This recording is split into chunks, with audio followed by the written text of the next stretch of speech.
Boa tarde a todos e todas. Para aqueles que já estavam, sejam bem-vindos de volta. Para aqueles que chegaram, sejam finalmente bem-vindos.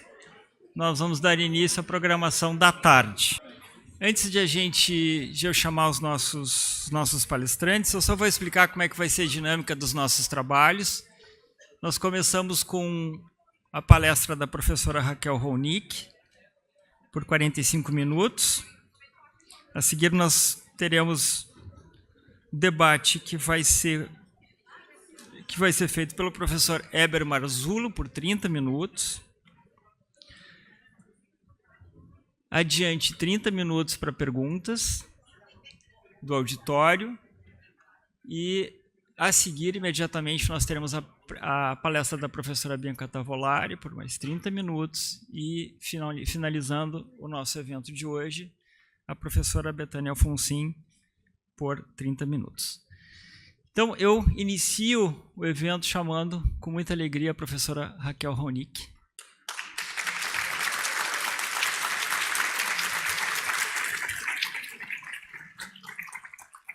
E o professor Eber Marzullo.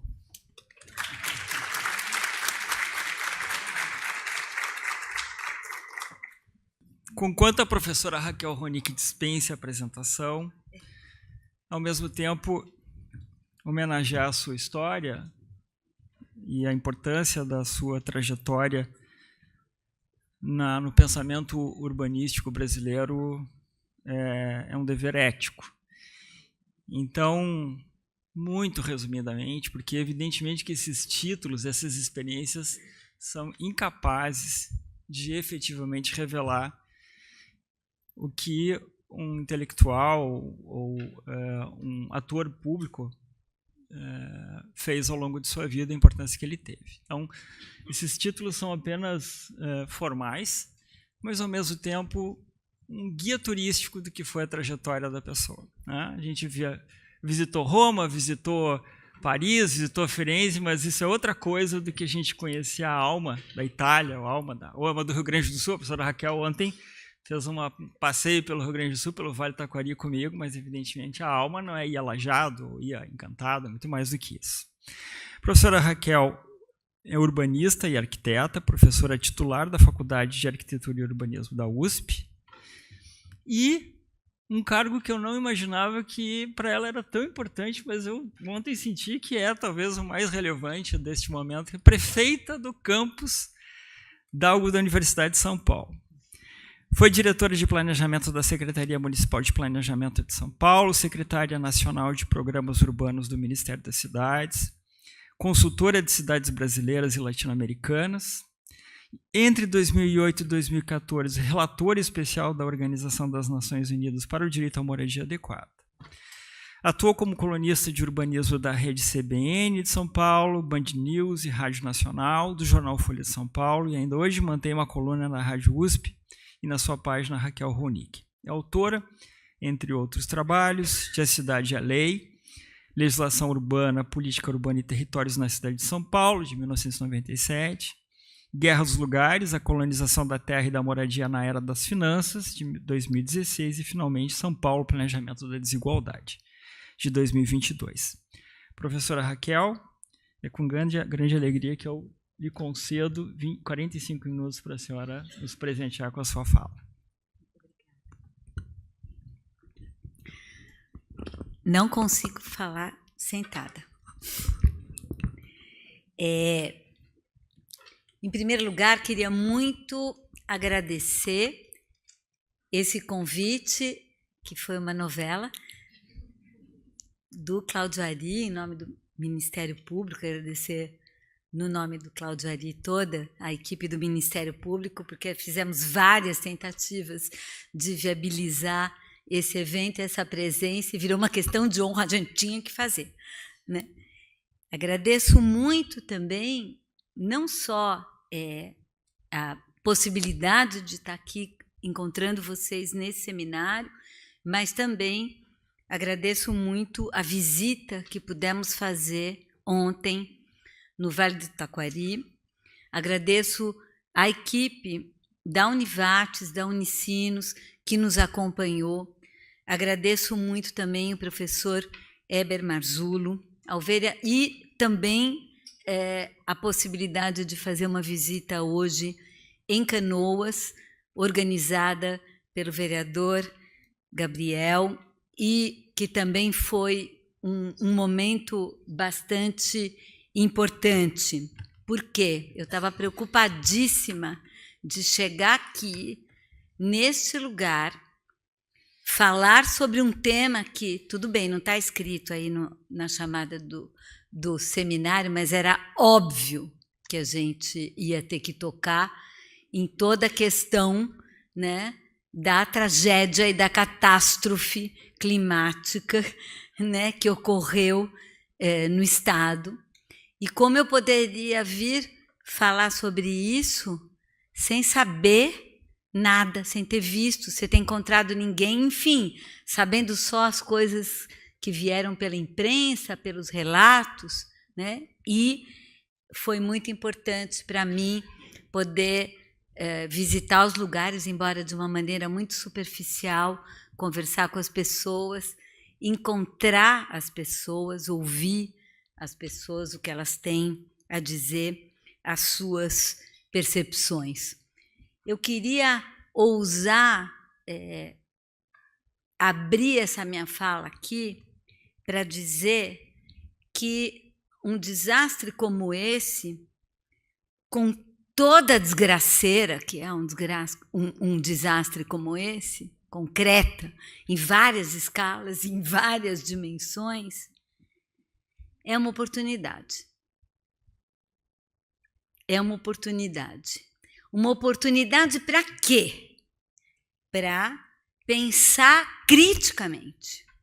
Pensar criticamente coisas que pareciam estar estabelecidas, que estão muito colocadas para nós, né, no nosso cotidiano, tanto conceitos como métodos, como processos de fazer cidade. Acredito que esse momento é um momento, né, pelo impacto que isso tem profundo, inclusive nas nossas subjetividades, né, pensar que nós podemos, a partir daí, abrir, isso abre uma possibilidade, como são as reconstruções, né, de uma maneira geral, os processos de reconstrução depois de desastres ou depois de conflitos armados, né? E em várias escalas. Eu vou aqui ousar tentar fazer um exercício de pensar criticamente essas questões. Claro que para mim fica mais fácil.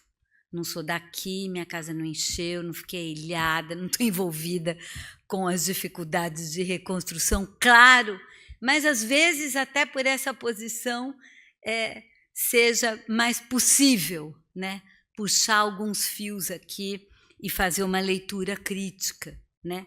Leitura crítica do quê? Então, vamos retomar aqui. Não vou falar aqui do que aconteceu, até porque hoje de manhã teve as apresentações que foram feitas hoje de manhã, certamente trouxeram elementos muito mais precisos para dizer o que aconteceu. Mas eu queria dizer que, apesar da radicalidade do que aconteceu no Rio Grande do Sul, em alguns municípios em particular, entre 2013 e 2022, 93% dos municípios brasileiros foram atingidos por eventos hidrometeorológicos. Pode ser chuva, deslizamento, seca, crise hídrica. 93% dos 5.500 e tantos municípios. Então, sim, vivemos uma situação absolutamente excepcional, nada excepcional, e de acordo com os climatólogos, que estão bem certeiros a respeito disso, também está um pouco excepcional do ponto de vista do futuro. É mais ou menos o que nos espera para frente. E, bom, quais foram as respostas? Não precisa falar aqui, criticar, a gente não estava preparado. Tudo bem, a gente já sabe que não estava preparado nem nisso, nem naquilo, nem no outro, nem nada. Tá bom. já sabemos. Mas, mesmo assim, né, aconteceram respostas, tanto do ponto de vista de alerta, que permitiram que muitas pessoas fossem evacuadas e não morressem, de fato, poderia ter morrido muito mais gente, é verdade, né?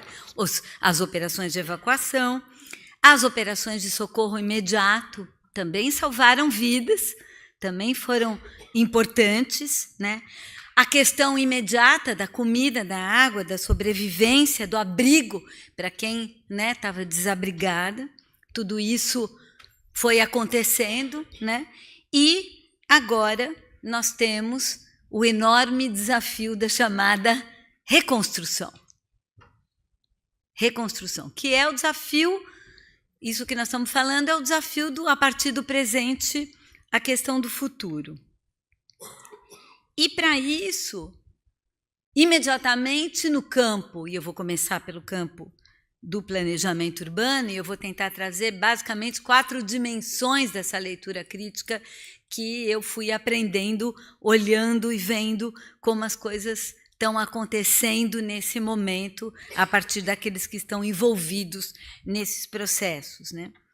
Acho que, imediatamente, uma resposta muito imediata, né, quase intuitiva, é dizer, bom, então, vamos ver quais são as áreas de risco, e aí, imediatamente, o conceito de área de risco, né, identificado com perigo, identificado com regiões, territórios, né, mais suscetíveis à ocorrência de desastres, seja geotécnico, seja hidrológico, deslizamento, enchente, inundação, né, imediatamente a categoria que ganha proeminência, tem um conceito que ganha proeminência, que é o conceito do risco e de área de risco. Mas eu queria primeiro já começar a discutir aqui esse conceito entre nós e entender quais são as armadilhas e as cascas de banana com a hegemonia do conceito de risco ou de área de risco. Por quê? Porque tem uma multidimensionalidade do risco se a gente considerar a economia política do risco. Ou seja, evidentemente, eu tenho enorme respeito por todas as áreas técnicas que nos estão auxiliando nesse momento a entender regime de chuva, suscetibilidade, cálculo, modelagem, são absolutamente centrais. Só que isso cai na real. E a real é a economia política de tudo isso nas cidades, na vida real, na relação entre as pessoas. Ou seja, o contexto, né? O contexto onde isso acontece. E sinto comunicar que, no nosso contexto, na nossa história, no nosso modelo historicamente construído de cidade, falar em área de risco significa promover processos de despossessão. E despossessão não é uma coisa banal. É perda de vínculo com o território, comunidade, vida, forma de sobrevivência. Pode fazer uma lista enorme, né? Então, vamos entender, na economia política das nossas cidades, reais, de como a gente funciona aqui, né? Na relação das pessoas e o tipo de vínculo que as pessoas têm com o território, né? Especialmente se a gente for pensar as dinâmicas metropolitanas, a gente sabe que o nosso modelo de cidade bloqueia oportunidades de instalação adequada das pessoas e modo de vida adequado das pessoas do território, inclusive através da legislação. Por quê? Porque, historicamente, a nossa legislação, quando, inclusive, devidamente implementada e respeitada, ela basicamente, aí eu estou me referindo à regulação urbanística, principalmente, ela pensa a partir da alocação de produtos imobiliários, né? Que produto imobiliário eu vou poder alocar em cada lugar.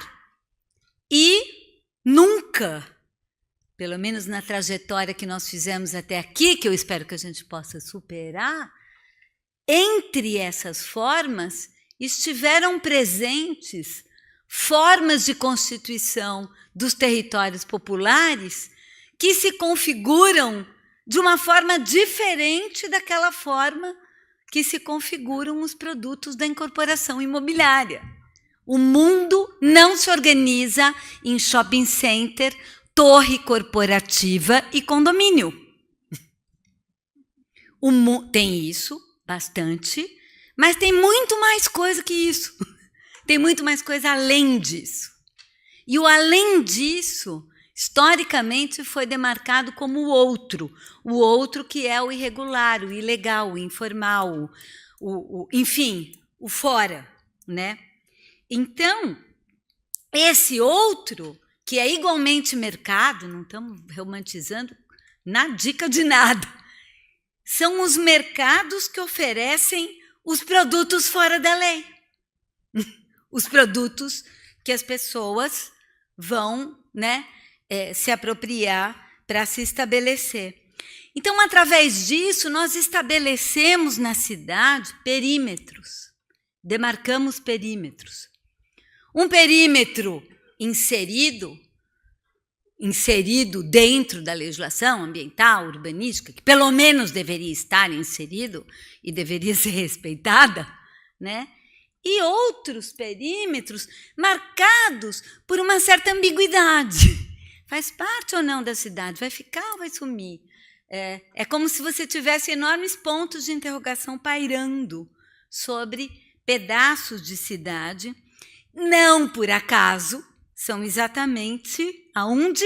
Nas áreas mais suscetíveis a desastres como inundações e escorregamentos, que, claro, sabiamente, a legislação ambiental, urbanística, vedou para a ocupação, ou limitou tremendamente a ocupação, encosta íngreme, área inundável, etc. É ali que vai se instalar este outro mercado, tão potente quanto, ou talvez mais, eu diria, do que o mercado formal, regular, corporativo, né? E justamente nesse lugar vai ser ocupado pelas populações e pelos grupos que menos recursos têm para ocupar este lugar com segurança. Menos recurso financeiro, porque é pobre, e menos acesso a recursos técnicos, científicos, tecnologias, porque é irregular e fora da lei. E infraestrutura de proteção, porque é irregular e fora da lei. Soma-se a isto também, e a gente não pode deixar de mencionar também, não por acaso, ali não só se instalam, digamos, os mais pobres ou os trabalhadores, as categorias, já aprendi também ontem e hoje, que vão variar muito de acordo com a realidade socioterritorial da cidade, né? Não por acaso ali também é onde opera o chamado racismo ambiental, né? Então, ali não apenas os pobres, mas os não brancos. Ali são os bairros, são os territórios negros das cidades, né? Então, esses territórios, esses perímetros, é impressionante que na lógica nossa histórica da gestão, na lógica histórica, né, da relação, da gestalt da cidade, é uma longa história onde uma parte muito importante da população e os locais que ela ocupa são os territórios marcados para morrer.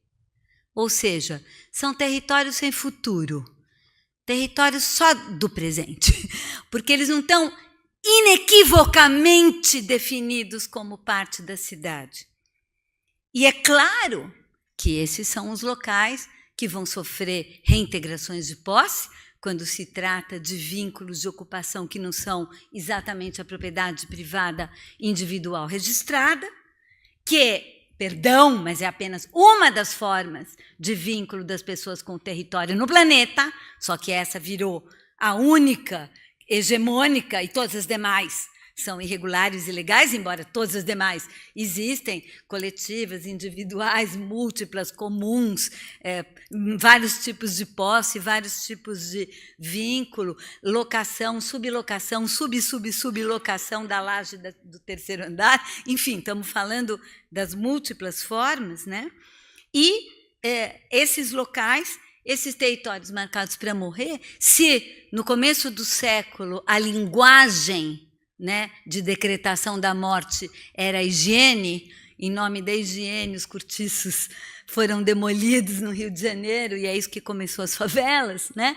É a mesma coisa em relação aos territórios populares nas áreas centrais de São Paulo, a gente vai constituindo os morros, naquele momento a higiene, naquele momento da história, hoje é o risco.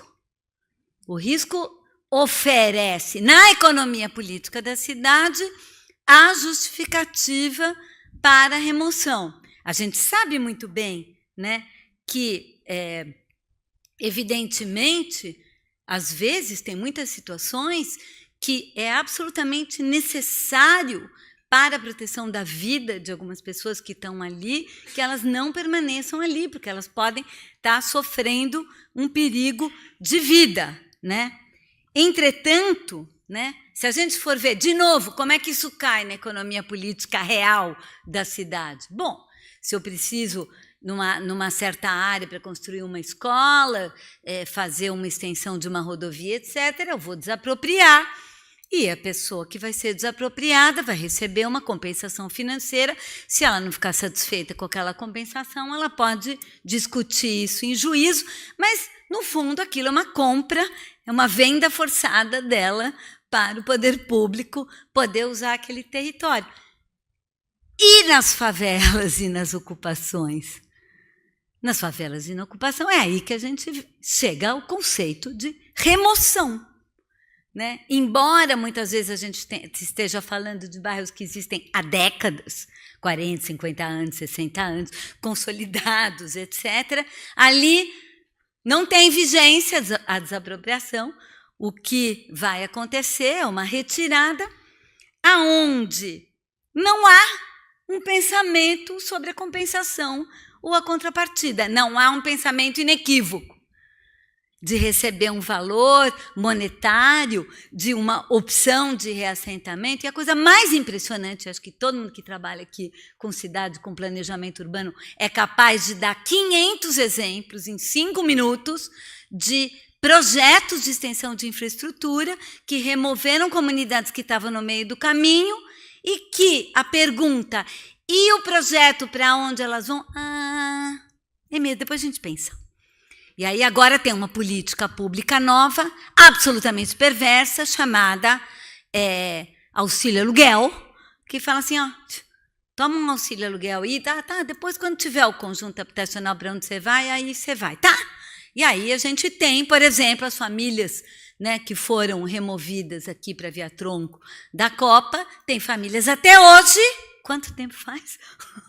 Mais de 10 anos, recebendo auxílio aluguel. Depois some a família, que perdeu o cadastro, não sabe mais onde ela está.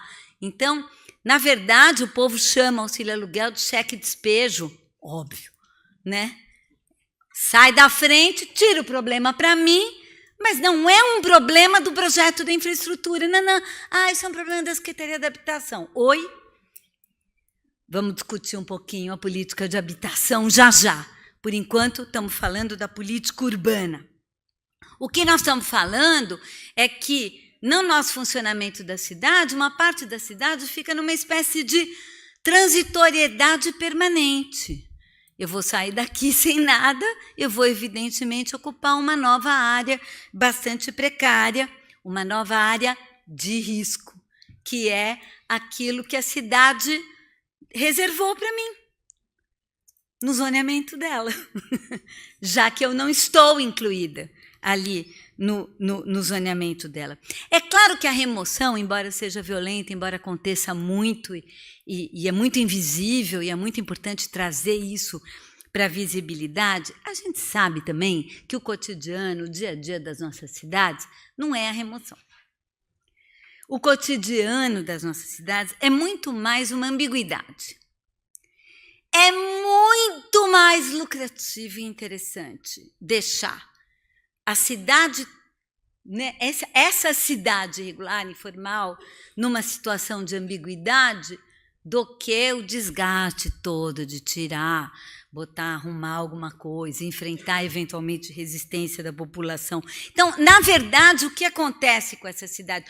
Como ela não tem um direito automático a existir, a ser, a receber os investimentos de infraestrutura, não é que eles não existirão, é que a vinda deles sempre será mediada e negociada politicamente. E, portanto, produção de cidade, num pedaço enorme de cidade, virou a grande mercadoria política do nosso sistema político eleitoral. E isso tem um nome, modo centrão de governar. E depois a gente reclama do controle do centrão no Congresso Nacional, esquecendo que ele tem uma base. E a base dele é exatamente o fato de deixar a maior parte da população sem direito, excluída, para depois negociar, né? A gente vai trabalhar, te dou uma escola, você me dá o voto na próxima eleição de vereador. Eu te dou aqui, eu estendo aqui a pavimentação, e aí, na próxima de deputado, estamos com ele. Então, muito obrigada, você nos deu. Por quê? Porque como eu não tenho direito, eu tenho que receber uma dádiva. E a dádiva, os antropólogos mostram isso, né? Qual que é a característica da dádiva? Não é que nem boleto da Casas Bahia, que você tem data de vencimento e valor. É um favor que você paga indefinidamente. E essa é a base do nosso sistema político. Então, gente, por que será que é? Por isso. Porque nós estamos absolutamente baseados nessas mercadorias políticas. Aliás, parênteses, isso também vale para o setor empresarial, porque quantas vezes acaba se instalando um condomínio onde não podia, numa extensão rural que não estava prevista, também é uma mercadoria política, de outro tipo de transação, e ela é muito importante também, e ela faz parte fundamental da cidade. Então, não vamos esquecer também que os efeitos, além desse sistema político, do efeito político absolutamente perverso, do ponto de vista de uma construção de cidadania na cidade, de um direito à cidade, como vamos falar de direito à cidade num contexto como esse, né?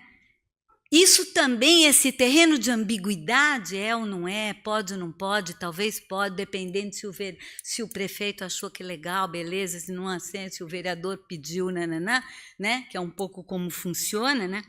Isso também abriu um espaço, especialmente a partir dos anos 90, por várias razões, que não vai dar tempo aqui de falar, para a penetração de outros circuitos e outros mercados delinquenciais e ambíguos nesses territórios, como o tráfico de drogas.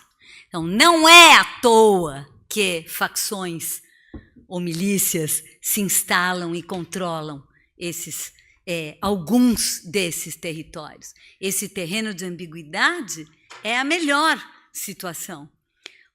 Porque o Estado não está presente? Não.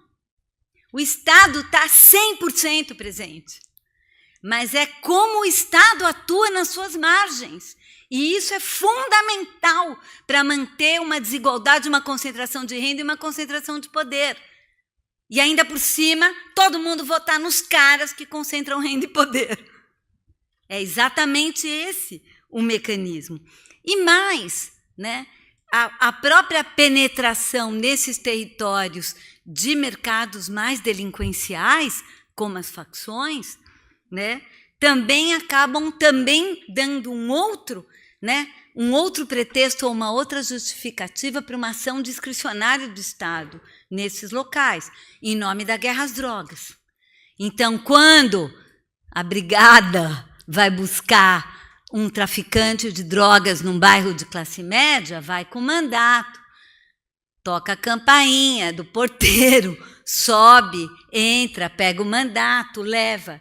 Quando vai entrar numa favela, num bairro popular, entra atirando. E as balas perdidas vão matando os jovens e as crianças no meio do caminho. Isso se chama ação discricionária do Estado. E é para isso que serve a demarcação desses perímetros. E é por isso que são os meninos jovens negros que morrem. Porque é a quem foi destinado esse território. Então, assim, vamos conversar sobre risco? Mas vamos conversar sobre risco levando em consideração esse mecanismo. Esse era só o primeiro, tá? Segundo, a segunda questão é uma questão até técnica aqui para os geógrafos, para os urbanistas, sobretudo, né? Quando a gente demarca áreas mais suscetíveis a desastre, que evidentemente é absolutamente necessário para entender como que é o território, nós temos uma questão de escala. Nenhuma área do planeta, isso eu aprendi com os geotécnicos, né, que me ensinaram, nenhuma área do planeta é 100% segura ou 100% insegura. A resposta é sempre depende. Quando se faz a demarcação das chamadas áreas com maior suscetibilidade, é graus de suscetibilidade em função de declividade, tipo de solo, tarará, nananá. E aí se estabelece mancha. Mas essas manchas são absolutamente insuficientes para uma tomada de decisão de qual deve ser a forma de ocupar esse lugar. Por quê? Porque depende de outros fatores, especialmente em áreas ocupadas, em áreas vazias, melhor não ocupar, né? Mas em áreas já ocupadas, onde você tem que decidir, onde 1 metro para cá, 3 metros para cá ou 3 metros para lá significam 10 famílias que vão entrar na dispossessão ou menos, nessas situações, a única forma de tomar decisão é casa a casa. É olhando a situação específica de cada lugar. É outra escala. A escala de projeto é outra escala. Não pode acontecer, bom eu falar aqui no Ministério Público, que nem aconteceu ali no Ministério Público de São Paulo, que pegou o mapa de risco do IPT, pegou qual que era o risco máximo, o risco 3 de Guarulhos, mapeou a cidade, 40 favelas ocupando ali, falou para a prefeitura, tira todo mundo, agora! A prefeitura entrou em colapso, né? Porque imagina se alguma prefeitura tem condição de tirar milhares de pessoas, ainda sem nenhuma outra alternativa, né? Então, na verdade, e muitas dessas comunidades fizeram contralaudos para mostrar no contralaudo, não na escala 1 para 20 mil, mas agora na escala 1 para 1000, que muitas daquelas situações podiam ser preservadas com pequenas obras. Bota uma escada drenante aqui, uma pequena mureta ali, estabiliza, essa casa é melhor, essa casa é pior. É assim. Mas não. Pega a mancha e joga em cima, né? E mais, as pessoas e os contralaudos, eles são feitos com a população que mora. Porque é ela que sabe aonde que enche, onde a enxurrada passa na semana passada e nessa semana. Ela que sabe onde que não sei quem joga o lixo que podia jogar ali.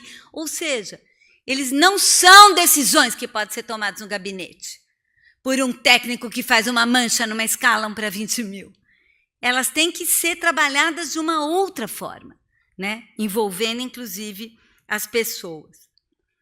Isso também nos leva a mais um ponto, o ponto seguinte, né, que eu gostaria de levantar, que é a própria discussão do modelo de ocupação. Porque é como se fosse assim. Eu sempre lembro de um bairro que alguns devem conhecer, de São Paulo, que se chama Perdizes, onde fica ali a PUC de São Paulo, e é um bairro que é assim, declividade 40%, um negócio assim, pirambeira. E fizeram um loteamento ali, né, que é um loteamento absolutamente quadrangular, num lugar com aquela declividade. Então, você tem cada ladeira naquele bairro. O que significa isso? Significa que se pegou um modelo de cidade, que é um modelo com a rua desse tipo, feito daquele jeito, com a implantação de lote assim, transversal e tal, e se jogou em cima de uma topografia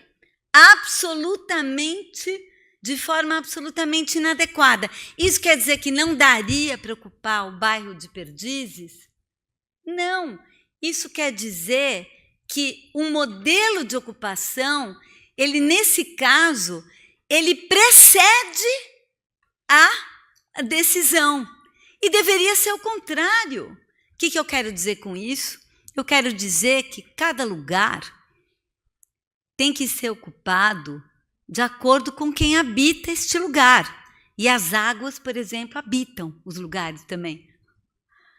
E isso não quer dizer que necessariamente os lugares onde as águas habitam não podem ser habitados por humanos.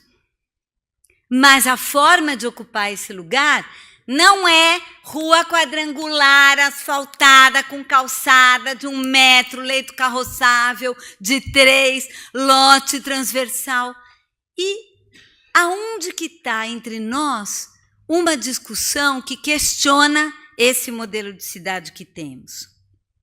Esse modelo de cidade que temos, que é esse,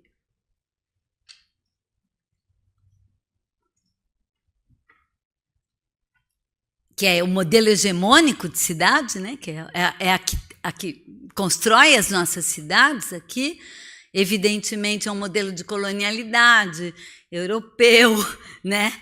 Completamente estruturado a partir de uma tradição de ocupação do território que veio daquele lugar lá, né? E que jamais incorporou nenhuma das tecnologias autóctones ou das populações originárias de ocupação do território, é um modelo de negação da natureza. Então, esse modelo urbano é um modelo que afasta a natureza, né? Coloca a terra, a várzea, entuba o rio, mete o rio dentro de um canal. Tipo, natureza é o inimigo. Ela tem que ser domada, ela tem que ser controlada, né? Ela tem que ser explorada. O princípio de ocupação urbano é o princípio extrativista. A natureza está aqui para nos servir, para a gente arrancar dela o que a gente precisa, para construir alguma coisa que segura ela, né? E ponto, acabou essa lógica extrativista. Todos os materiais e as formas de ocupação estão ligadas à mineração. É o petróleo do asfalto, é o ferro, é o cimento do concreto, é tudo absolutamente vinculado a uma lógica extrativista de arrancar da natureza, né? E numa lógica de que a melhor forma de ocupação de um lugar na cidade, é isso que está orientando hoje os planos diretores, impressionante. A melhor forma de ocupar um lugar é o uso mais rentável para o capital investido nesse lugar. Essa é a lógica. Então, a ideia, né, que eu ensinava para meus alunos antigamente, que era pensar nas necessidades da cidade, esse negócio de necessidade já era, né? É necessidade do capital. Quais são as necessidades do capital? Ali nós vamos demarcando essas formas dentro da lógica extrativista, achando que a natureza era infinita, que tudo bem ir destruindo tudo, que tudo bem ia, né? Que isso ia até o final dos tempos. Ora, é exatamente esse modelo que foi o responsável pelo aquecimento global, que está sendo um dos responsáveis pela concentração de chuvas num curto espaço de tempo no Rio Grande do Sul, que está nos matando.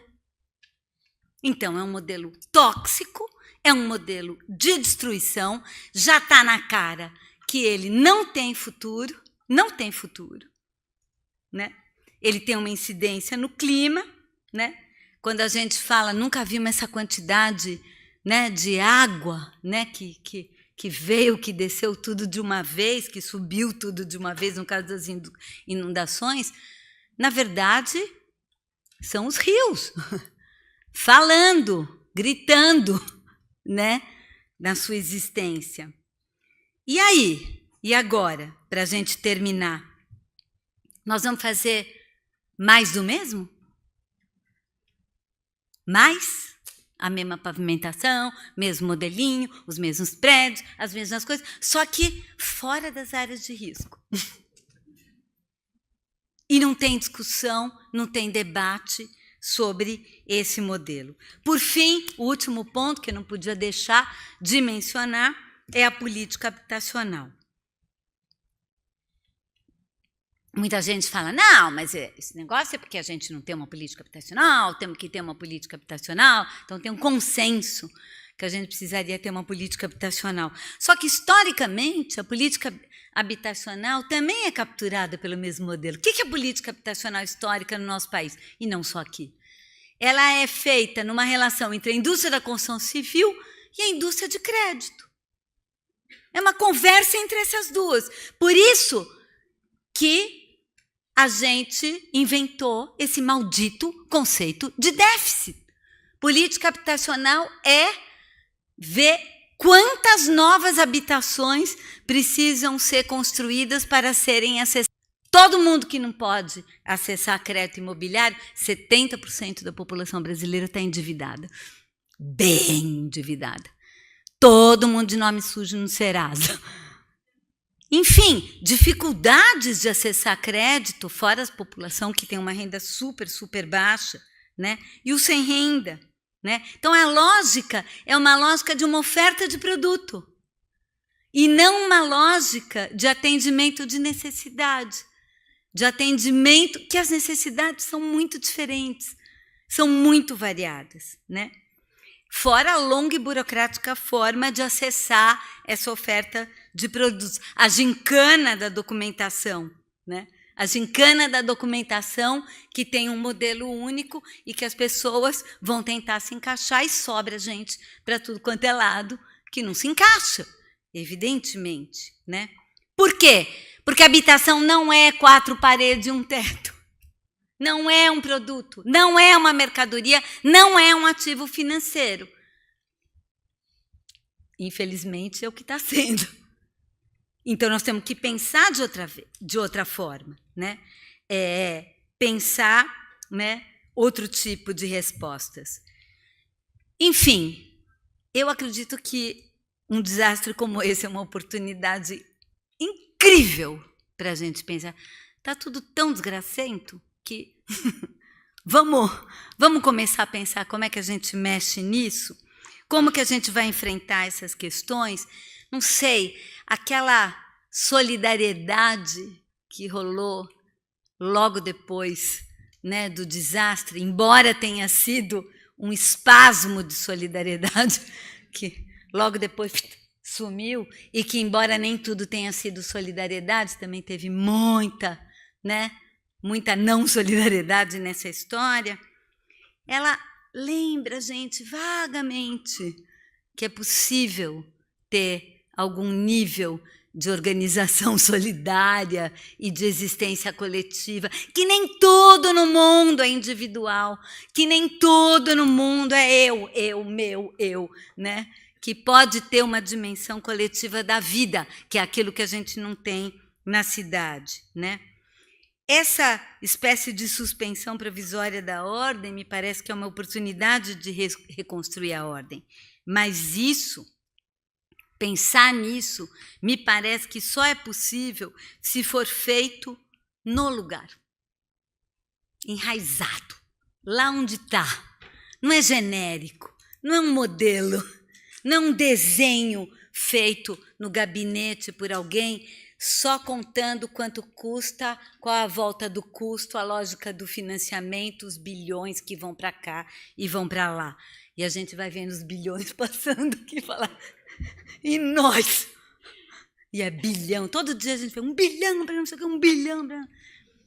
E a gente vê as pessoas, com 5 mil não deu para eu refazer minha casa, minha vida, porque eu perdi a casa, eu perdi o trabalho, eu perdi o meio de vida, eu era costureira, perdi a máquina de costura, não tenho renda, eu estou aqui, eu sou um pescador, estou na beira do rio, você quer me botar em cima da montanha, eu vou carregar meu barco todo dia, subir e descer a montanha, enfim, por isso que tem que ser no lugar e com quem está, com quem vive, exatamente o contrário do que está sendo feito. Em vez de ser um monte de ofertas de cima para baixo, bem difícil de entender, bem difícil de acessar, né? E desconectadas do que é o mundo real e as pessoas reais, é uma coisa de baixo para cima, de pensar a necessidade, pensar a necessidade, fazer com as pessoas, mas também com os rios, com as águas. Também tem que falar. Aliás, a gente falou que elas não iam falar, elas gritaram, berraram, né? Com a presença e a agência, né? Então, não é fazer planos de desenvolvimento urbano, porque planos de desenvolvimento urbano são planos de reprodução do modelo tal como ele é. Mas são planos de reconfiguração urbanístico, territorial, sei lá, não sei nem que nome que podia ter, né? A gente pode inventar planos para proteger as vidas, com possibilidades e diversidades de soluções. Chega de pensamento único. Vamos pensar que os lugares são diferentes. Eu fui para o Taquari, daí eu fui para Canoas, uma coisa não tem nada que ver com a outra. Quais questões que estão lá, quais questões que estão aqui, nada. Não pode ser a mesma solução, não pode, são problemáticas totalmente diferentes, né? Então, me parece, é uma utopia bem utópica?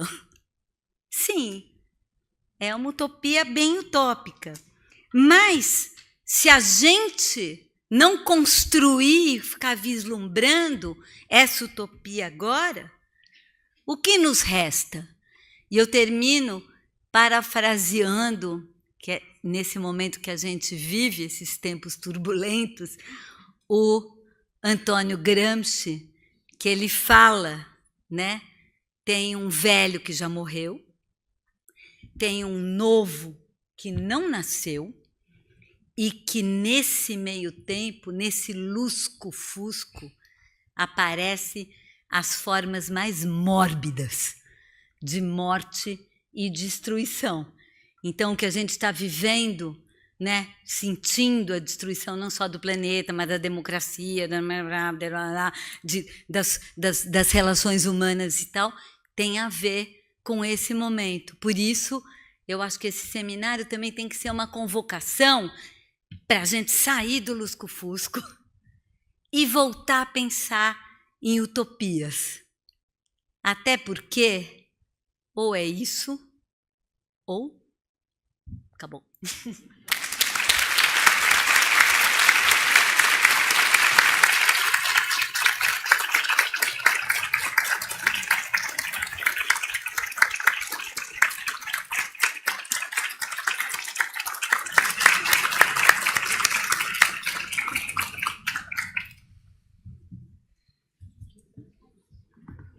Eu acho que acho que é difícil sintetizar, resumir a mensagem, o conjunto de mensagens da professora Raquel, mas se há alguma coisa que fala muito profundamente para mim é essa percepção de que o que aconteceu no Rio Grande do Sul é, sobretudo, uma enorme oportunidade. Desde o primeiro momento eu pensei assim. E isso significa que a atitude diante dessa oportunidade ela há de ser realmente uma atitude de otimismo. Não otimismo ingênuo, porque isso está completamente fora da ordem, fora do lugar. Um otimismo crítico, e crítico sobre tudo que vai ter em jogo, sobre tudo que vai ser decidido, sobre tudo que pode acontecer, e há muita coisa que pode acontecer. E esse ponto que a professora Raquel chama a atenção, eu acho particularmente assombroso.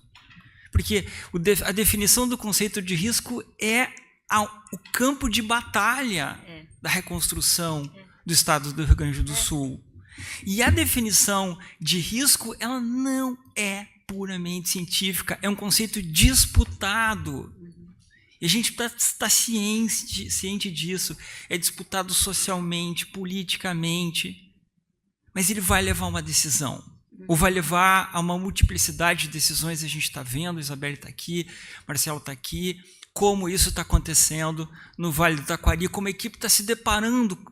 O que é esse conceito? Como é que eu especifico? Como é que eu detalho ele? Então, assim, muito obrigado, Raquel, porque, de fato, essa é uma questão absolutamente central.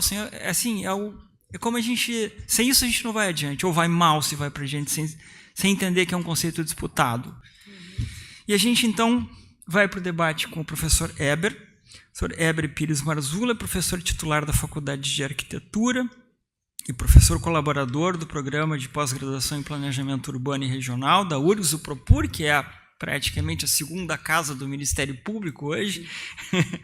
Coordena o grupo de pesquisa Identidade e Território, com pesquisas em duas grandes linhas, Identidade e Território, Imagem e Território.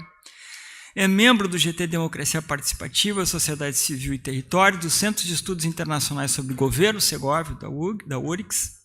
Tem bacharelado em licenciatura em Ciências Sociais pelo Instituto de Filosofia e Ciências Humanas da Universidade Federal do Rio Grande do Sul. É mestre em Planejamento Urbano e Regional pelo Propur e doutor em Planejamento Urbano e Regional pelo Instituto de Pesquisa e Planejamento Urbano e Regional da Universidade Federal do Rio de Janeiro, em 2005, com estágio de doutoramento do Institut de Recherche Interdisciplinaire en Socioeconomie da Universidade de Paris, Dauphine, em 2004. Professor Eber, o senhor tem meia hora para o debate com a professora Raquel. Ok. Bom, antes de mais nada, eu gostaria de agradecer a oportunidade e parabenizar pela iniciativa. Não, acho que está, não? Acho que eu consigo ficar perto do microfone. Agradecer a fala da Raquel. A gente está, sei lá, algumas horas contínuas explorando alguns lugares nesse trabalho de mergulho no território, pelo menos de modo parcial, para termos uma mínima ideia, e o evento serviu, inclusive, também para isso, de como estão as condições um ano depois. E temos, com certeza, uma muito breve, mas contundente experiência sobre o que não está funcionando. E aí já começamos a perceber, em grande parte, como vai se queimando esse crédito de oportunidade que a tragédia poderia ter nos trazido. Antes de começar a falar, gostaria de dizer que é uma satisfação ver esse público, né, variado. Eu tenho aqui desde estudantes atuais, ex-estudantes, já colegas, e vou fazer uma homenagem a todos e todas vocês, através da presença da professora Vrana, minha professora, minha colega, ex-reitora da Universidade Federal do Rio Grande do Sul por 2 mandatos, primeira mulher a ser presidente da Fundação de Economia e Estatística do Rio Grande do Sul, entre outras tantas colaborações à sociedade brasileira. Das questões que a Raquel coloca, tem 2 que me dizem muito respeito e dialogam muito com a minha trajetória, com a minha formação e com o momento do meu percurso acadêmico.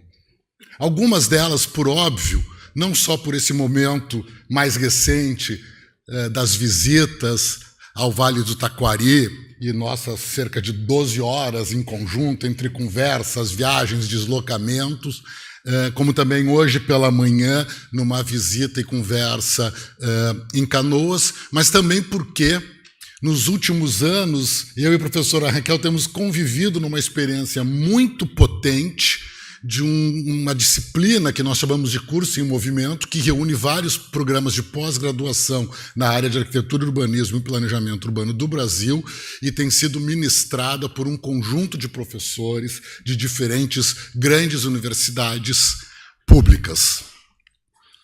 Daí temos também uma interlocução, às vezes mais direta, às vezes mais indireta, nesse ano particularmente direta, né, porque ficamos responsáveis por um mesmo módulo. E algumas questões que a professora Raquel Romick traz, remete em grande parte a discussões recentes que nós tivemos no âmbito do curso. A primeira delas, e que me tocou profundamente, a partir da leitura, e aqui eu vou fazer um percurso um pouco diferente da professora Raquel, de remeter a alguns autores, mas a importância do pensamento do quilombola, infelizmente recém-falecido há cerca de 2 anos, Antônio Bispo, que vai fazer uma crítica à sociedade moderna e a uma concepção fundada na ideia de humanismo e logo da colocação de uma espécie como centro da experiência da vida, que aí seria a espécie humana, a partir do que ele vai tratar com um pensamento eurocristão, em que ele desenvolve, num artigo, algumas relações pontuais com base em determinados termos que nos são historicamente muito caros, historicamente dentro dessa historicidade moderna dita ocidental. E um que é particularmente usado sistematicamente, pelo menos desde o pós-guerra, com muita ênfase nas ditas sociedades ocidentais, é a ideia de desenvolvimento que nos atinge profundamente, que nós reproduzimos sem um mínimo de reflexão. E o que me parece importante na elaboração do Antônio Bispo, que é bem direta e quase etimológica, é quando ele vai falar que a palavra desenvolvimento já traz um problema na sua constituição, porque nas línguas latinas, por princípio, um prefixo de negação do conceito a seguir. Ou seja, a ideia de desenvolvimento, então, por princípio, e se nós fôssemos buscar uma discussão maior sobre a construção do conceito, veríamos que se trata disso, sim, se trata de uma concepção que vai contra a ideia de envolvimento, porque a ideia de envolvimento estaria ligado a um mundo pré-moderno, a um mundo não fundado nas relações com base no individualismo, a um mundo fundado em relações cujo princípio da existência é o envolvimento. Bom, deu link. Deu link com a fala da Raquel, por quê? Porque ao trazer a questão das escalas e da necessidade das decisões serem tomadas com base na microescala, na escala local, na escala da comunidade, nós estaremos necessariamente tendo uma prática oposta à ideia de desenvolvimento, porque ela vai pressupor relações de envolvimento, não só do sentido da comunidade humana, mas de todos os elementos que compõem aquela comunidade, que nós todos sabemos, nós vivemos, embora com base nesses princípios individualistas que nos norteiam, particularmente nós, né? Enfim, inseridos em geral, felizmente não na totalidade, pelo que eu percebo aqui nesse auditório, mas num quadro de uma certa elite da sociedade brasileira, de uma classe média ascendente, ou mesmo no interior de uma burguesia, mas mesmo nós, sem reconhecermos, vivemos em dimensões da vida cotidiana, sistematicamente, relações de envolvimento, e de envolvimento que vão necessariamente além do humano, incluindo aí aquilo que na constituição da ideia de humanismo e de humanidade foi colocado como um outro a ser dominado e a ser explorado, tratado como a natureza, estabelecido no interior das ciências sociais, desde a ideia de um conflito, de uma separação entre cultura e natureza.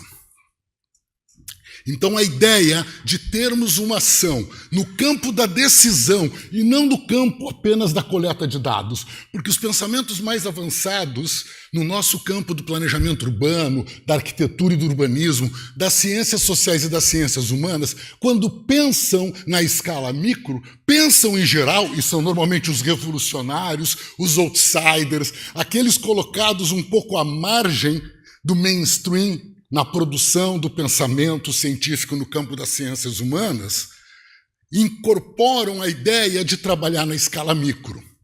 Mas trabalhar na escala micro do ponto de vista de um reconhecimento de que, na escala micro, local, comunitária, familiar, das relações de parentalha, como diriam alguns antropólogos, temos um conjunto de elementos e de dados fundamentais para a análise, para a produção de políticas públicas em última instância. No entanto, a partir da colocação da professora Raquel, e aqui eu estou fazendo uma provocação um pouco no mesmo sentido, mas talvez com algum tensionamento, ao trazer a dimensão micro, logo comunitária, local, como uma instância de decisão, estabelece, ao mesmo tempo, uma crítica intrínseca, não só ao mainstream científico, que ainda continua pensando, a partir fundamentalmente da produção de dados que possam ser quantificados e daí estabelecer políticas gerais. Então, não só estabelece essa tensão, essa que já existe na tradição dos pensamentos das ciências sociais e das ciências humanas, em geral, com os outsiders, com aqueles que vão pegar a menor verba e vão ter o trabalho que vai sujar os pés, que vai ter que sair do laboratório, por princípio, que vai ter que andar horas e horas de carro para chegar na comunidade distante e conversar com as pessoas, que vai ter que entrar em ambientes que, a princípio, lhes são absolutamente desconfortáveis, sejamos sinceros, nós, na nossa formação de classe média. Mas ela está trazendo um elemento além desse. Ela está trazendo um elemento de colocar que a instância das decisões deve ser essa escala micro, a escala comunitária, a escala local. Por que isso é relevante? Porque na medida em que nós temos, e aqui eu vou trazer um outro elemento que não apareceu, na realidade apareceu de modo indireto na fala da professora Raquel, que é a nossa compreensão do Estado. Me parece que a discussão mais geral, mais macro do que as mudanças climáticas, e agora, já numa etapa, de ter que conviver com efeitos de eventos climáticos extremos sistematicamente, e aqui a gente sabe o quanto eles são sistemáticos. Ontem, parêntese, virei professor Eber, parênteses, daí são imensos, no Vale do Taquari, fomos informados que está prevista um índice pluviométrico muito alto para a próxima semana. Não existe nada do tipo sendo tratado na bacia hidrográfica do Guaíba, para onde toda essa água, um índice pluviométrico projetado, previsto pela meteorologia para a semana que vem. Desculpa, porque afinal não temos hoje uma previsão meteorológica de grande quantidade de chuva na região metropolitana semana que vem. Vai chover, mas não está prevista grande quantidade de chuva. No entanto, não somos ainda capazes, e inclusive, desse ponto de vista, as estruturas de Estado, de nos avisarmos. Então, aqui eu estou dando um spoiler, fiquem espertos, porque semana que vem vai chover muito na cabeceira dos rios que alimentam o delta. E nós não vimos falar nada sobre isso. Provavelmente esteja aparecendo, e aí eu sou um péssimo sujeito no sentido de acompanhar as notícias mais do mainstream, de andar com o rádio ligado, etc. Enfim. Mas suponho que deve se estar falando que está previsto chuva no Vale do Taquari, está previsto temperatura baixa. Em Porto Alegre haverá um pouco de chuva, né? Tem uma voz aí, um personagem bem conhecido da sociedade gaúcha que anuncia a meteorologia. Sem ninguém fazer a relação que isso necessariamente impacta na região metropolitana. Esse tipo de conexão que nós não temos estabelecidos seria talvez o grande papel de uma dimensão de articulação entre quem se encontra em instâncias que tem um papel muito grande na constituição de generalizações, e aí a academia tem um papel histórico muito forte, de superar práticas fundadas nas generalizações, que são o fundamento do esforço científico da criação de modelos. E aqui estou propondo que a abordagem micro como instância de decisão vai implicar necessariamente num giro no âmbito da produção científica, em que teremos que passar da dimensão da produção de modelos gerais, seja analíticos, seja de aplicação prática, no campo da aplicação, e nós do planejamento, arquitetura e urbanismo estamos em alguma medida também no campo da aplicação, estamos lá na CAP-CNPq como área de ciências sociais aplicadas, direito também, né? O direito também está nessa onda, o jornalismo também está nessa onda, tem dois ali, de que é necessário sairmos da ideia de um pensamento baseado na produção de modelos para um pensamento que se fundamente nas experiências micro, e aí eu estou pensando na fala do Viveiros de Castro, na nossa edição de 23 do curso, quando ele propõe como oposição ao modelo o trabalho com os exemplos. E aí nós temos a possibilidade de necessariamente, ao lidarmos com exemplos, termos que lidar com casos em escala micro. Então a dimensão, essa mudança de escala, me parece, faz parte necessariamente de uma virada epistemológica e, em alguma medida, talvez ontológica, porque implica num outro tipo de reconhecimento de modos de vida. Implica que a gente reconheça o direito dos animais domésticos, das plantas domésticas, das não domésticas, das águas, das chuvas, da luz solar, da noite, das estrelas, da iluminação. Estou aqui com um desvio meio contaminado pela Starhawk, nossa teórica neopagã. Dessa perspectiva, se nós entendemos que essa é uma alternativa, e do ponto de vista da história da democracia, nós tivemos aqui, nessa cidade, talvez a grande experiência de articulação dessa escala micro para decisões macro, que foi a experiência ao longo de mais de uma década do orçamento participativo, que funcionou como referência mundial, inclusive em experiências em níveis que nós não experimentamos, ou seja, não funcionando, do meu ponto de vista, como modelo, o Banco Mundial tomou como modelo, mas do meu ponto de vista, as experiências outras que dialogaram com o orçamento participativo remetem muito mais a uma perspectiva de se trabalhar com exemplos do que com reprodução de modelos. Na maior parte dos casos específicos em que a experiência do orçamento participativo foi implantada, ela respondia muito mais a elementos locais do que ao modelo porto-alegrense.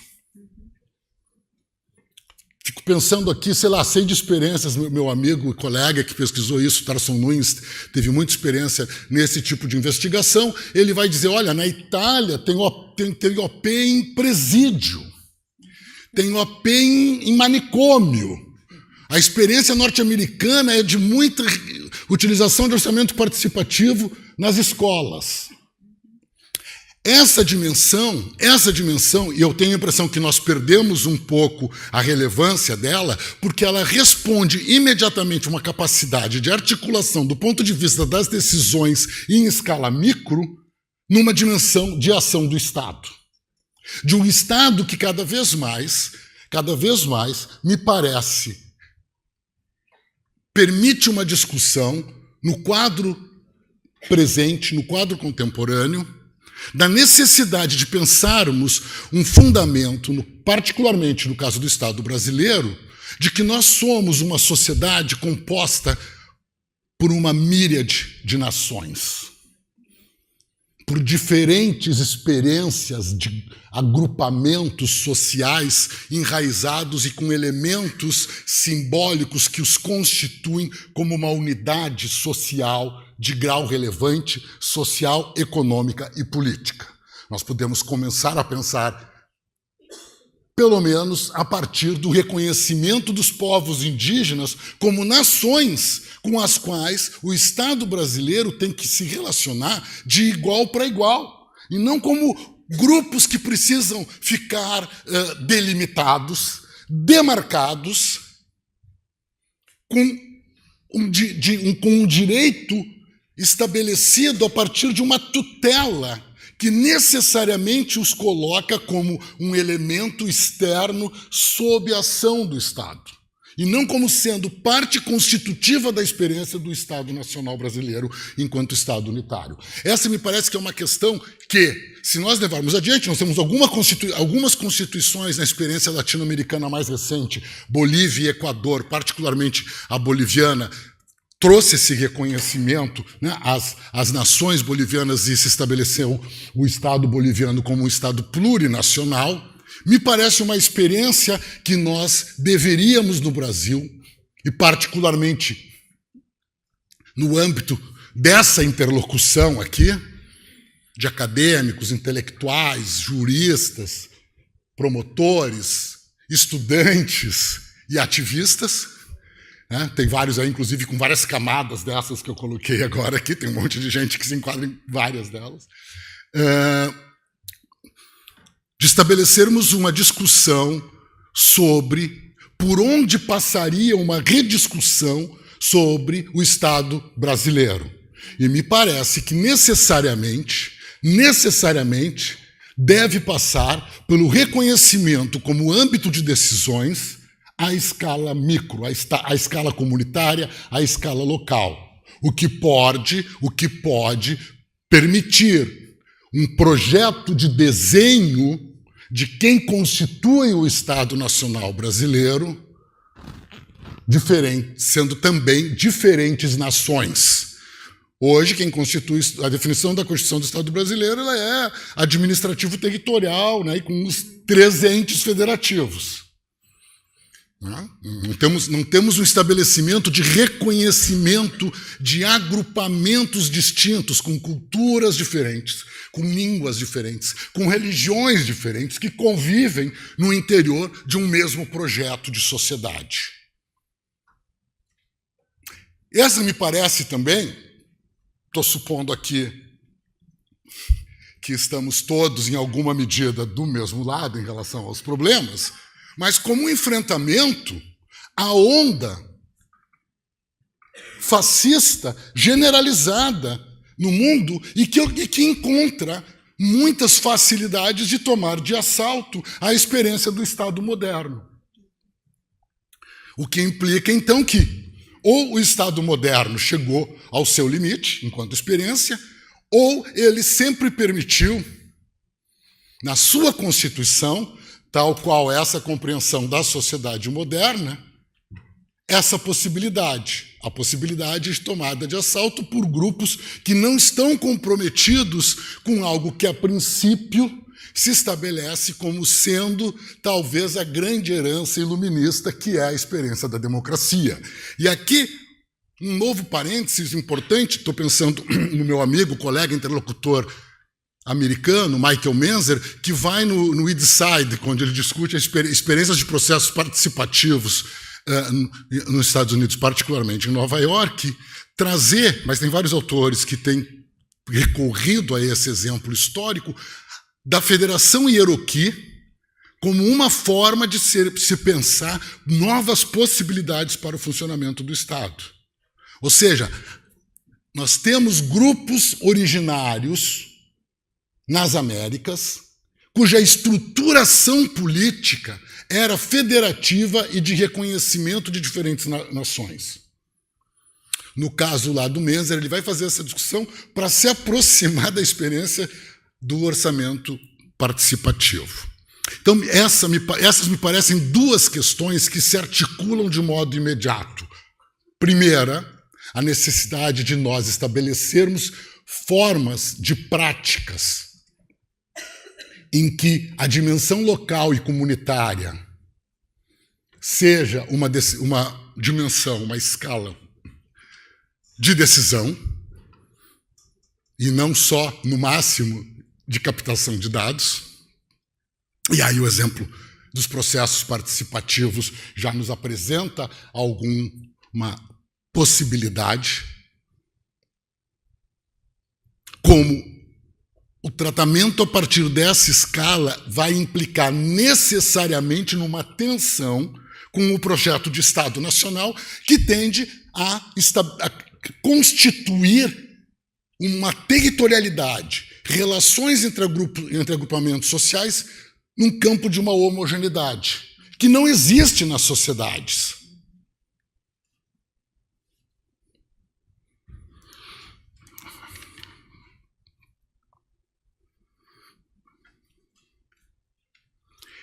Essas duas questões me parecem, então, atravessar parte dos problemas que a professora Raquel nos colocou e que tem um grande potencial de articulação e que não vai ser de uma hora para outra que nós estabeleceremos essas discussões projetando uma mudança, mas ela pode se estabelecer a partir da articulação dos exemplos em oposição à reprodução dos modelos. Porque o problema do modelo que não deu certo não é que o modelo é errado, o problema é que ele é modelo. Por último, eu gostaria de trazer aqui a nossa experiência, um breve relato da nossa experiência ontem. Ao final da nossa visita, típica de trabalhos de campo, por mais orientados que a gente faça, por mais que a gente organize, e a gente é desorganizado, pelo que eu entendi, a gente foi desorganizando o tempo inteiro a viagem, né? E aí para ir num lugar, daí já vamos. A gente só foi, acho que no primeiro lugar que era o previsto o almoço, já foi em outra hora, já foi em outro lugar, enfim. E no final, não sei por que cargas d'água, se a gente queria enxergar o Cristo de Encantado, alguma coisa assim, mas nós entramos num lugar e nos deparamos com as casas provisórias de uma comunidade que a gente tinha visitado instantes antes, né? Navegantes Encantada, é isso? E lá conhecemos uma liderança comunitária, provavelmente uma liderança comunitária que já existia em Navegantes, mas que agora provavelmente está num outro patamar, porque ela estava ali no conjunto de quantas casas? 20, 25? Não, 58. Não, ali era? Originalmente era 50, mas nós tínhamos 25 casas, né? E aí a gente vai lidando, quer dizer, com um contexto que, se tu não tiver na escala micro, tu jamais vai reconhecer. E se tu não reconhecer, porque tu vai aplicar o modelo sobre essas experiências, o modelo, necessariamente não dará certo. Não por estar equivocado, mas por ser modelar. Seu Gilberto nos recebeu e entramos, por óbvio, no puxadinho. No puxadinho, e não tem nenhuma casa sem puxadinho. Eles estão há um ano, não tem nenhuma casa sem puxadinho nas casas emergenciais. Ainda bem, porque é óbvio que o puxadinho implica uma necessidade daquela forma de vida. Por quê? Porque aquela unidade habitacional não dá conta do tipo de relação que eles estabelecem entre eles próprios e o espaço e a sua moradia.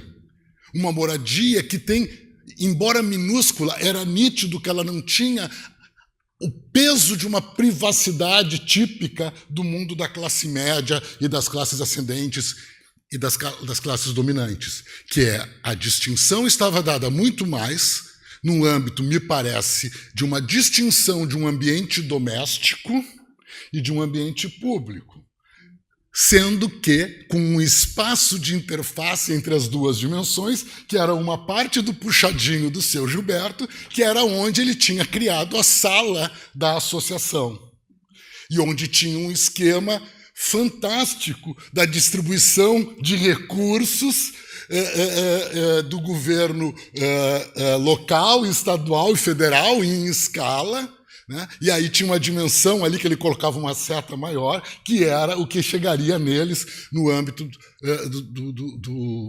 da comunidade esta de navegantes. E ele formulava imediatamente a ideia que, agora eu vou dizer nos meus termos, os nossos termos, provavelmente, as assistentes sociais são aliadas.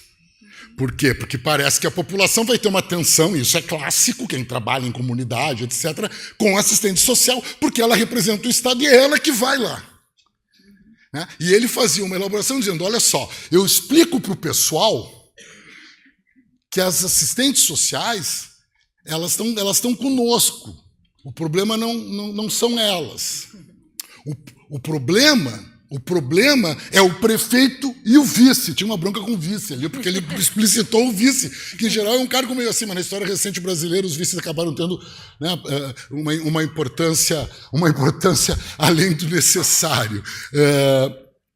Esse tipo de situação implica necessariamente para um projeto de nação e para um projeto de resolução dos problemas às quais essas populações estão submetidas. Elas não foram, elas estão. Historicamente elas estão, e inclusive numa história que anda para frente.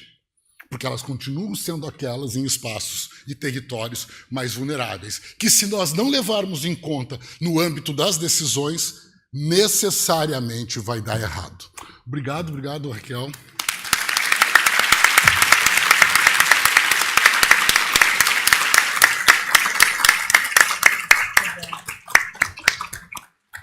Eu vou contar um segredo para vocês. Eu tenho alguns alunos meus da faculdade e a principal razão pela qual eu convidei a professora Raquel e o professor Eber é para mostrar para eles que dá para dar aula sem PowerPoint. Isso. PowerPoint é importante, mas dá para dar aula sem PowerPoint. E o que eles me mostraram é que ele disse não precisa nem de cadeira. Mas o professor Eber ele traz aqui uma questão que é absolutamente central, que é essa relação que tem um elemento mais científico, modelo, exemplo, mas tem um elemento filosófico, né? O geral e o particular. E que, no caso, se a gente limitar o nosso debate sobre a questão do direito à cidade e a sua relação com sustentabilidade urbano-ambiental na necessidade de reconstrução das cidades do Rio Grande do Sul, ou de reflexão sobre o futuro das cidades do Rio Grande do Sul, há uma armadilha, que é entender que houve um desastre no Rio Grande do Sul, que é um desastre climático. Não foi. Foi uma multiplicidade de desastres que se interligam, que são causas e consequências um dos outros. Não dá para generalizar. E a experiência que vocês tiveram não tem nada a ver com o que aconteceu no Vale do Taquari, com o que aconteceu na região metropolitana. E dentro desses espaços mesmos são desastres diferentes. É diferente o desastre do Menino Deus, do desastre do Sarandi. São coisas diferentes, com políticas. Tudo é diferente. Tem uma causa comum? uma outra causa comum, chuva, por exemplo. Tá? Mas não é a mesma coisa. E 2, importantíssima a fala do professor Eber por isso. Sem participação popular, não tem como repensar isso do gabinete, top-down, de cima para baixo, porque não vai funcionar. E daí a importância de chamar a atenção para experiências bem-sucedidas sobre como fazer o particular chegar no geral, o exemplo entrar no modelo. Numa cidade que foi, surpreendentemente, um exemplo internacional de como fazer isso, como o particular intervir, ou ser mesmo lugar da decisão, locus da decisão. Então, muito obrigado, professor Eber, foi uma fala muito importante, espero que tenha sido aproveitada. E eu vou abrir um espaço agora de meia hora para perguntas, e eu até explico porque apenas de meia hora a professora Raquel precisa logo em seguida sair para pegar o seu avião de volta para São Paulo, a não ser que a gente impeça. Se a gente não impedir. Porque ela tem uma atividade participativa, não é, Raquel? Tu tem uma atividade participativa amanhã tem audiência pública. Tem audiência pública. Bom, então vamos começar. Eu acho que só preciso de alguém que alcance o microfone. Acho que o Edu vai fazer isso. O Edu está saindo. Não, Edu. Ia sair. Ou se tu quiser terceirizar. Quem é que quer fazer perguntas, por favor? A professora Laura e o Felisberto. A professora doutora Laura e Felisberto. Ladies first, do.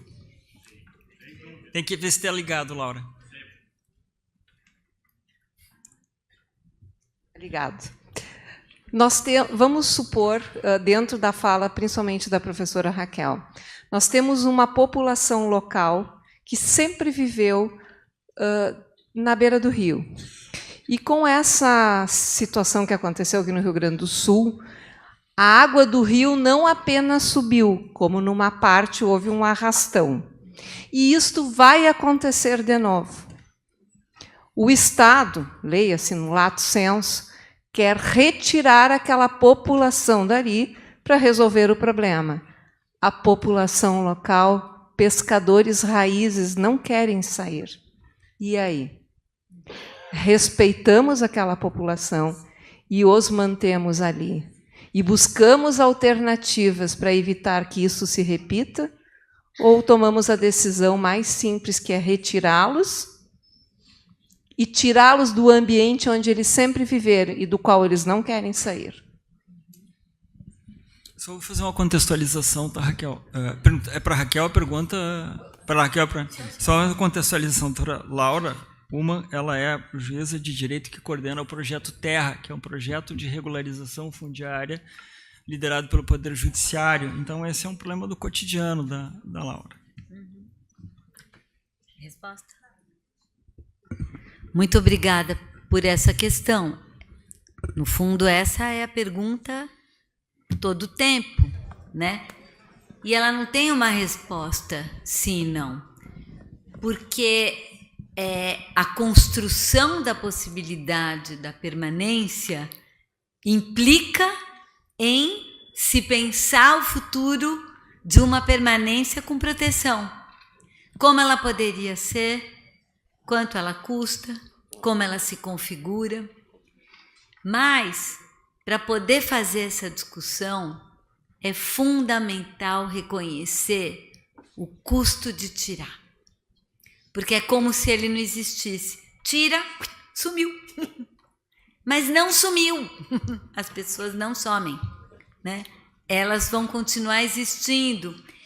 E tem que se fazer no custo de tirar toda a conta do para onde vai numa condição mais possível, semelhante, com acesso às mesmas questões. Isso também tem um custo. Isso também tem discussões técnicas de viabilidade. Então, é esse o trabalho.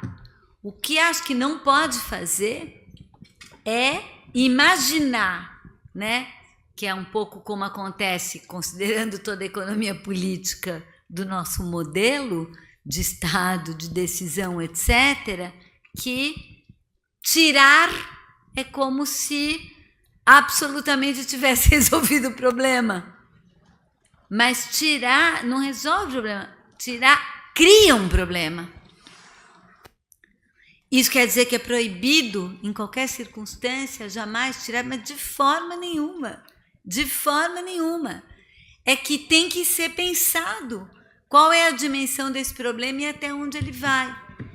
Para mim é muito chocante que os projetos que removem não contêm o componente do destino daquela população. É impressionante isso poder acontecer hoje, em 2025, que o Estado brasileiro continue invisibilizando um pedaço da sua população, como se ela não existisse. E faz desaparecer. Quando ela existe, faz desaparecer. Saiu, dispersou, foi embora, sumiu. Mas não some. Então, eu acho que é essa discussão que a gente tem que fazer. E também, na segunda questão, que acho que também foi trazido bastante pelo Weber, isso, é pensar condições de permanência ou mesmo de saída fora da caixa. Fora da caixa, literalmente, da Caixa Econômica Federal. Boa. Pronto, acabou. Felisberto é uma dos protagonistas originais e mais representativos da história do orçamento participativo em Porto Alegre. Obrigado pela referência, Cláudio. Não podia esperar outra coisa de Vossa Excelência, né? Mas, assim, me senti muito contemplado pela fala da professora Raquel, e fiz bem estar aqui, porque a questão do risco é uma questão que... Eu me lembro um ocupante de uma área que dizia, para mim, quando eu conheci, que é o Carlos Eloy de Lima Padilha, que me levou para o orçamento participativo, que infelizmente faleceu, mas a comunidade está lá. Disse, Felisberto, não existe área de risco, existe situação de risco. Né? E, a partir disso, nós temos que construir alternativas para resolver isso. Né? Criar estruturas para que minimize ou diminua o risco. Tá? E há condições disso, tanto que a comunidade lá, o Jardim das Estrelas, está lá, uma cooperativa, 80 famílias, depois de uma luta na justiça, conseguiu adquirir a área, estão morando lá e construíram tudo através do orçamento participativo. Essa experiência é única. Porto Alegre não tem a dimensão do que foi o orçamento participativo. A professora Vrana viveu isso, não é, professora? E me lembro quando a senhora fazia os cursos da reforma urbana municipal, né? Para que chamava as lideranças para que pudesse fazer a extensão com as pessoas que participavam desse processo. Isso é importante, a construção coletiva do conhecimento. Né? Isso é fundamental para que a gente possa ter uma cidade que olhe para as pessoas. Nós não temos inimigos na cidade. As pessoas mais humildes não são inimigas. Elas precisam permanecer no local onde elas estão e não há políticas para que elas permaneçam. Há políticas de exclusão para beneficiar uma aristocracia decadente que existe na nossa cidade. Decadente. Né? Decadente porque acha que vamos transformar Porto Alegre em Miami ou Dubai. Né? Então, eles acham que vamos viver aqui numa cidade que vai ser igual a Dubai ou Miami. E nós temos identidade, eu sou porto-alegrense, Porto Alegre se caracteriza por uma cidade que... Porto Alegre. Então, que hoje não se chama mais Porto Alegre, se chama Porto Triste. Tá? Porque não há uma inclusão das pessoas. Não quero me alongar, Heber, obrigado pela lembrança do AP. Me senti muito contemplado na tua fala. Acho que essa questão do local para o global, aprendi muito isso com o prefeito do orçamento participativo que instituiu, Olívio Dutra, que fez 84 anos, não poderia deixar de mencionar o nome, porque foi ele que teve a coragem, junto com outros partidos, para constituir essa experiência que só dignifica a democracia e trouxe o Fórum Social Mundial para Porto Alegre. Obrigado e desculpe se eu me alonguei.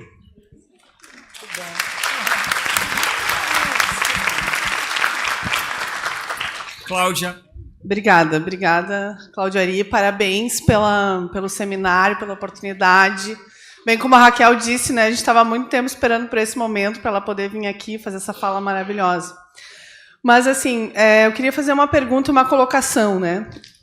Logo do desastre, o presidente da República esteve no Estado e ele anunciou, né, que nenhuma família que tivesse perdido a sua casa ficaria sem casa. E a necessidade de resposta para a execução disso, para que todas as pessoas que ficaram sem casas tivessem uma casa, foi uma política emergencial de moradia, né, que é o compra assistida, que é o que está sendo executado hoje como modelo, né, nos mais variados locais, sem distinção de como isso acontece territorialmente e na escala local. O que acontece em relação ao compra assistida? Né? Ele é uma forma, né, de tu adquirir um imóvel em qualquer outro lugar, como o Cláudio ali mesmo dizia, para quem perdeu a sua casa, mas ele também está sendo usado como um programa para reassentamentos, para tirar comunidades inteiras do seu local. Estou aqui com a Sheila, querida. Com duas lideranças da Vila Dique, aqui, né, a Vila Dique ali da Severo Dúlios, que resistiram várias vezes às remoções forçadas para permanecer lá, e que hoje o compra assistida vai, de fato, promover essa remoção como um todo lá, porque está em cima de um dique, porque o dique precisa subir, etc. E tal. O que acontece? Quando a gente fala da escala local, a gente fala que a gente tem que ver casa a casa, que a gente tem que ver caso a caso. Mas a diferença de ver caso a caso e ver casa a casa é de individualizar os processos de luta. Porque dentro do compra assistida fica a critério de cada família buscar a sua casa, buscar um corretor, né? Alimentar todo um sistema de corretagem e de lucros que estão por trás disso, né? E também uma dificuldade dessas famílias fazerem isso da forma individual, porque a documentação ela é pedida subsequentemente. Ali a certidão de nascimento tem que ser de 30 dias, então tem famílias que estão procurando sucessivamente casas. Quando encontram, o contrato é negado, tem que tirar toda a documentação de novo, tem que correr atrás, tem que visitar. E toda vez que a gente diz que as organizações comunitárias querem tratar isso coletivamente, a resposta das esferas de governo, seja a DEMAB, seja a Caixa Econômica Federal, é que é caso a caso. Que não tem como tratar isso coletivamente. Então, como separar o que é o casa a casa, o que é a escala local, ao que é a individualização dos processos de luta e de resistência nos territórios? Essa é a minha pergunta. Obrigada. Eu acho que é uma excelente questão. Evidentemente que o compra assistida, né, em algumas situações, e a gente pôde ver isso ontem, resolveu a questão numa situação em que você era poucas unidades, tinham unidades disponíveis ali mesmo, no lugar, no bairro, para comprar e tal, e numa escala, né, de cidade muito menor. Hoje, por exemplo, na conversa que tivemos em Canoas, eu fui falar compra assistida, nem consegui terminar a frase. 200 mil em Canoas? Não tem. Não tem casa de 200 mil em Canoas. Ponto, acabou. Até logo, passei bem. Então, é a história de um modelo que pode funcionar para um lugar, que pode até ser adequado, foi numa escala pequena, foi pouca gente, foi menor, foi cidades menores, que se ajeitava, se não era naquela cidade, era numa outra do lado, tal. Poderia ser, foi uma resposta imediata, mas não pode substituir a política pública, como se fosse exatamente um modelo único, né? Então, quando, desenvolvendo um pouco em cima do raciocínio do Weber aqui também, eu acho que ele foi interessante ele trazer isso, embora não tenha a ver com isso, mas acho que tem a ver, acho bem importante falar disso aqui. É muito importante a gente disputar a reforma do Estado. Por quê? Porque está tão na cara que o Estado que temos não está funcionando. Alguém tem dúvida? Mas, entretanto, parece que a crítica ao Estado ficou completamente um domínio dos que querem substituir o Estado pelo mercado. E, portanto, cabe a todos aqueles que, como eu, não concordam que tem que substituir o Estado pelo mercado, defender o Estado. Eu, hein? Vou defender esse Estado? Nós temos que repensá-lo. Uma das cenas, eu pensei que o Weber ia contar lá o que nós vimos lá na casa do seu Gilberto. Ele falou, né, o cartazinho. Para mim, aquele cartazinho, eu tirei foto, porque assim, vou mostrar sempre. Tinha um cartazinho com as ofertas federais, estaduais, privadas, filantrópicas. Então, era assim, 550 tipos de programa federal, mais não sei quantos estaduais, mais não sei quantos municipais, mais não sei quantos filantrópicos. E eu ficava pensando, a população navegando ali, no meio daquele cipoal, né, de programa, que ia agarrando de um lado, de outro, qual que dá, qual que eu enquadro, qual que eu não enquadro. Gente, não funciona, não dá assim. Então, quando o Weber coloca a ideia de que a partir do micro, eu fiquei pensando muito isso, naquele lugar específico, daquela localização. Se você tivesse, vamos sonhar aqui coletivamente, um recurso para aquele lugar, e aquele lugar pensa, quem precisa sair, quem precisa reconstruir, quem precisa de um auxílio para a história do comércio, quem precisa de um auxílio que é uma questão de saúde emergencial, taranana. Quem precisa, o que precisa ser reconstruído? Quem poderia resolver com compra assistida? Quem pode ser com reconstrução? E aí, o recurso é esse, para aquele lugar, e naquele lugar se faz o projeto, o plano de como aquilo tem que ser gasto. E tem que ter um controle local e um controle externo, evidentemente, um processo de auditoria, evidentemente, uma assistência técnica para avaliar as opções, um orçamento participativo radical, que inclui já a obra, porque um dos problemas do orçamento participativo, tem 1000, além da captura pela disputa político-partidária e pelos grupos internos dos partidos, etc., que foi uma grande questão colocada ali, é também que você define no orçamento o que vai fazer, mas não tem nenhum controle sobre a execução disso. Então tem que ir até o fim, até a execução. E você pode contratar de uma forma descentralizada. É um inferno contratar no setor público. Por quê? Porque toda discussão de que o Estado é corrupto, que rouba, que não sei o quê, e evidentemente teve episódios, e isso aconteceu de fato, para lutar contra isso, se construiu um modelo de contratação, e eu falo como gestora pública, que como prefeita no campus de uma universidade pública, eu tenho que usar, inclusive, a nova lei de licitações para poder operar e para poder fazer as coisas. Gente, é impossível. Desculpa. Não é que é impossível, mas assim, demora, é um inferno. Aí pega o recurso e é uma gincana, e parece aquele joguinho que você joga, né? Você joga e fala assim, muito bem, conseguiu botar o edital na rua, avance 2 casas. Yes!